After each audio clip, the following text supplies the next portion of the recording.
जब तू प्रार्थना करे तो कपटियों के समान न हो, क्योंकि लोगों को दिखाने के लिए आराधनालयों में और सड़कों के मोड़ों पर खड़े होकर प्रार्थना करना उनको अच्छा लगता है।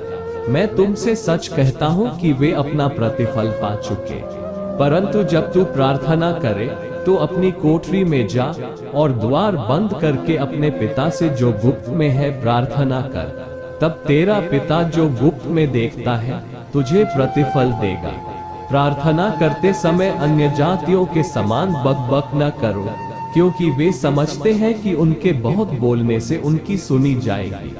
इसलिए तुम उनके समान न बनो, क्योंकि तुम्हारा पिता तुम्हारे मांगने से पहले ही जानता है कि तुम्हारी क्या क्या आवश्यकताएं हैं। अतः तुम इस रीति से प्रार्थना किया करो। हे हमारे पिता, तू जो स्वर्ग में है, तेरा नाम पवित्र माना जाए, तेरा राज्य आए, तेरी इच्छा जैसी स्वर्ग में पूरी होती है वैसे पृथ्वी पर भी हो। हमारी दिन भर की रोटी आज हमें दे, और जिस प्रकार हमने अपने अपराधियों को क्षमा किया है वैसे ही तू भी हमारे अपराधों को क्षमा कर, और हमें परीक्षा में न ला परंतु बुराई से बचा, क्योंकि राज्य और पराक्रम और महिमा सदा तेरे ही है।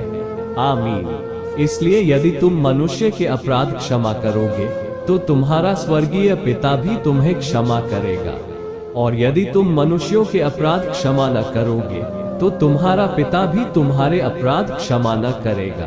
तारांकन। धन्य वचन, धन्य है वे जो मन के दीन हैं, क्योंकि स्वर्ग का राज्य उन्हीं का है। धन्य है वे जो शोक करते हैं, क्योंकि वे शांति पाएंगे। धन्य है वे जो नम्र है, क्योंकि वे पृथ्वी के अधिकारी होंगे।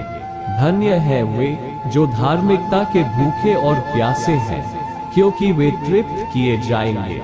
धन्य है वे जो दयावंत है, क्योंकि उन पर दया की जाएगी। धन्य है वे जिनके मन शुद्ध है, क्योंकि वे परमेश्वर को देखेंगे। धन्य है वे जो मेल कराने वाले हैं, क्योंकि वे परमेश्वर के पुत्र कहलाएंगे।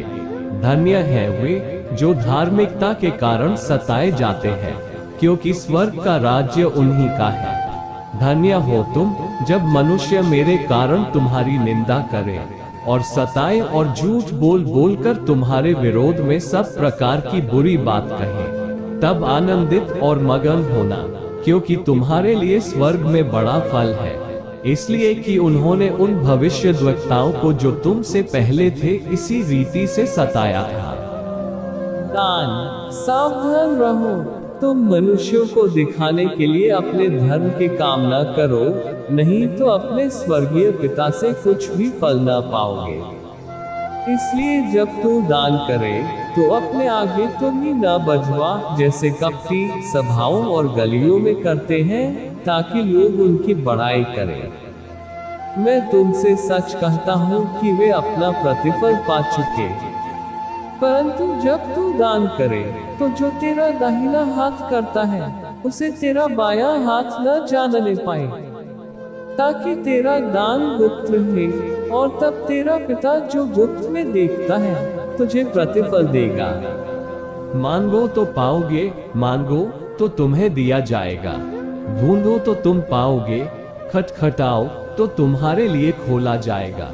क्योंकि जो कोई मांगता है उसे मिलता है, और जो ढूंढता है वह पाता है, और जो खटखटाता है उसके लिए खोला जाएगा।